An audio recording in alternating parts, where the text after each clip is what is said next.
Hi friends, welcome back to my channel. In today's video, I'm going to show you how to turn off the keyboard typing sound on Samsung Galaxy S21 FE. If you're new here, don't forget to subscribe and give this video a thumbs up.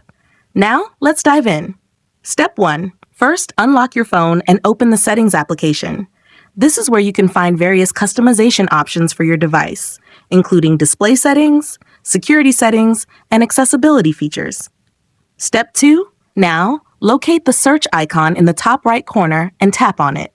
The search feature makes it much easier to find specific options without having to scroll through multiple menus manually. Step 3. In the search bar, type System Sound and wait for the results to appear. This will bring up relevant options related to sound settings on your device. Step 4. After performing the search, find the System Sound option from the search results and tap on it. Choose the System Sound option again. Step 5.